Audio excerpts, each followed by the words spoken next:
नमस्कार, आप देख रहे हैं द हिंद 24 न्यूज और मैं हूं आपके साथ साक्षी। आई नजर डालते हैं आज की बड़ी खबरों की ओर। हल्दिया औद्योगिक क्षेत्र से जुड़े श्रम मुद्दों को लेकर तृणमूल की श्रमिक इकाई INTTUC के राज्य अध्यक्ष ऋतव्रत बनर्जी ने बुधवार को सख्त रुख अपनाया। इस दिन INTTUC की कोर कमेटी की बैठक के साथ साथ ऋतव्रत बनर्जी ने जिला शासक और जिला पुलिस अधीक्षक के साथ भी विशेष बैठक की। बैठक में यह निर्णय लिया गया कि हाल ही में हल्दिया पोर्ट से हटाए गए ठेका श्रमिकों को आगामी 1 अगस्त से फिर से काम पर रखा जाएगा। हालांकि इसमें यह शर्त जोड़ी गई है कि अब से सभी श्रमिकों को नो वर्क नो पे पद्धति के तहत ही वेतन दिया जाएगा। गौरतलब है कि हाल ही में हल्दिया पोर्ट में कार्यरत एक ठेका कंपनी ने लगभग 50 ठेका श्रमिकों की छंटनी कर दी थी।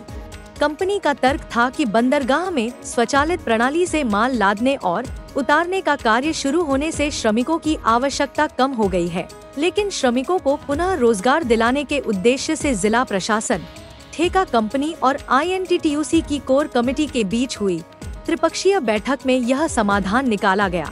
ऋतव्रत बनर्जी ने स्पष्ट किया कि मांगों को लेकर काम बंद करना या किसी कार्यालय को ताला लगाना किसी भी स्थिति में बर्दाश्त नहीं किया जाएगा। इसके साथ ही उन्होंने हाल ही में वायरल हुए एक वीडियो का भी जिक्र किया, जिसमें हल्दिया की विधायक तापसी मंडल को कार्य रोकने की बात कहते हुए देखा गया।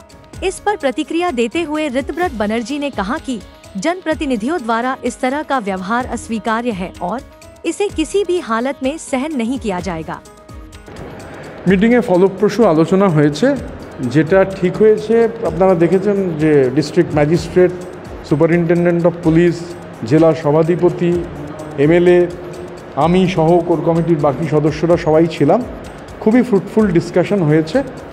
মাননীয় মুখ্যমন্ত্রীর যে স্লোগান শিল্প বান্ধব এবং শ্রমিক বান্ধব পরিবেশ অক্ষুণ্ণ রাখা, প্রয়োজনে 10 বার 15 বার 20 বার আলোচনা হবে, কিন্তু কোনো ধ্বংসাত্মক আন্দোলন নয়, কোনো স্ট্রাইক নয়, সেই কথাটাই আবার রেটারেটেড হয়েছে।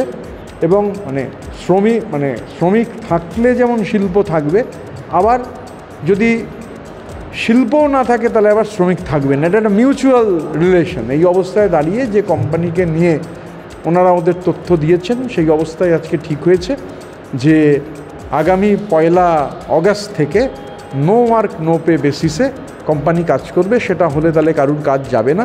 আর আমিও ধরুন, আমি ব্যক্তিগতভাবে মামলা করেছিলাম, শ্রমিকরাও কিছু মামলা করেছিলেন, যে যারা মামলা করেছিলেন বা আমরাও যারা এই মামলাটা আমরা কথা বলে উইথড্র করব, এবং তাহলে তারপর মামলা উইথড্র হয়ে গেলে তখন তারা জয়েন করবেন। কিন্তু এই প্রসেসেই অনেকক্ষণ ব্রেনস্টর্মিংয়ের পর আমরা দেখছি একমাত্র এই প্রক্রিয়াতেই যদি আমরা চলি তবেই কারুর কোনো কাজ যাবে না। No work no pay solution দেওয়া হয়েছিল, জেলা প্রশাসন এই সলিউশন দিয়েছেন, আমরাও দিয়েছি। আমরা খুশি যে সংস্থা তারা এই যে প্রস্তাব, সেই প্রস্তাব মেনে নিয়েছেন। কিন্তু আবারও এই কথাটা বারবার আমরা বলেছি যে কোনো অবস্থায়, যে আজকে ধরুন আলোচনা হলো, এর আগে হয়েছে, ধ্বংসাত্মক আন্দোলনের কোনো জায়গা তৃণমূল কংগ্রেসে নেই। এই তালা লাগিয়ে দেওয়া, কাজ বন্ধ করতে অনুরোধ করা, এবং দেখেছেন শ্রমিকরা পর্যন্ত মমতা বন্দ্যোপাধ্যায়ের সাথে কাজ বন্ধ করার নিদান সত্ত্বেও কেউ কাজ বন্ধ করেননি। কাজ হয়েছে, সমস্ত কাজ কন্টিনিউয়াসলি চলেছে। এবং সবথেকে বড় কথা হচ্ছে এখন এটা 1 তারিখ থেকে এই নো ওয়ার্ক নো পে হবে। আর যে শ্রমিকরা যাদের কাজ চলে গেছিলো তারা মামলাটা উইথড্র করবেন, উইথড্র করে তারাও এই ওয়ার্কফোর্সে সামিল হবেন। যারা এই কাজ বন্ধ করতে গেছিলেন তাদেরকে সতর্ক করা হয়েছে বা এটা সতর্কতার বিষয় নয়, এটা একটা বলতে পারেন আমাদের একটা ইউনিফাইড অ্যাপ্রোচ। ধরুন আমি কোর কমিটির সভাপতি হওয়া। देखते रहिए द हिंद 24 न्यूज।